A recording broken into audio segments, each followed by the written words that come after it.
જય શ્રી કૃષ્ણ મિત્રો, સ્વાગત છે તમારું જયશ્રીસ કિચનમાં। તો આજે આપણે બનાવીશું ઉનાળામાં ઠંડક આપે તેવું તેમજ સવારે પીવાય તેવું આપણે જ્યુસ બનાવવાના છીએ।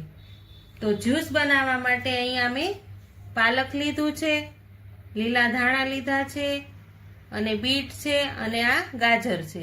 તો આ જ્યુસ આપણે સવારે પીવાથી ખૂબ જ શરીરમાં સ્ફૂર્તિ મળે છે। તો પહેલા આપણે શરૂઆત કરશું કે આ બધું જ મિક્સરમાં પીસી લઈશું। તો અહીંયા મેં મિક્સર જાર લઈ લીધું છે। હવે તેમાં આપણે પાલકના પાન એડ કરી દઈશું। અહીંયા મેં પહેલેથી જ સાફ કરી લીધા છે। હવે આપણે ગાજર એડ કરશું, બીટ એડ કરી દઈશું। આપણે જે આ કોથમરી લીધી છે ને તે દાંડી સોતી જ લીધી છે, તે ખૂબ જ સરસ સ્વાદ પણ આવશે। તો આ રીતે આપણે બધું જ મિક્સર જારમાં એડ કરી દીધું છે।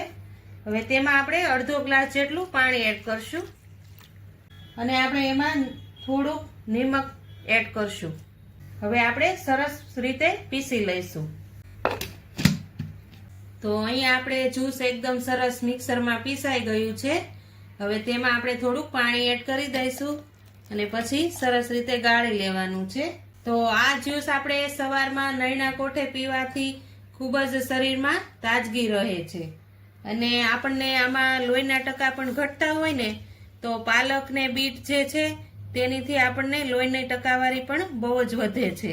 તો હવે આપણે આ જ્યુસને ગાળી લઈશું।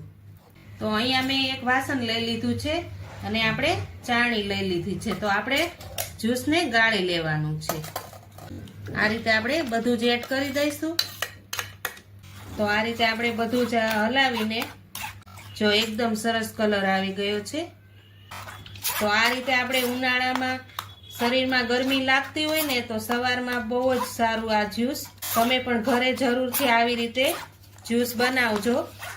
અને તમને ખાલી ચડતી હોય કે શ્વાસ ચડતો હોય એવું થતું હોય તો પણ આ જ્યુસ બહુ જ ફાયદાકારક છે।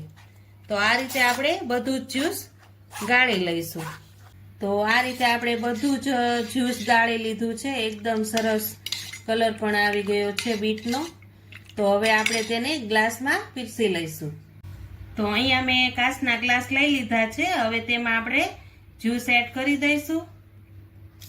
તો આ રીતે આપણે ઉનાળામાં તમે આ રીતે જ્યુસ બનાવીને રોજે સવારે પીજો તો તમારા શરીરમાં જે ચરબી હશે તે પણ ઓગળી જશે અને ગરમી પણ નહીં લાગે અને ઉનાળામાં તો આ જ્યુસ ખૂબ જ ફાયદાકારક છે।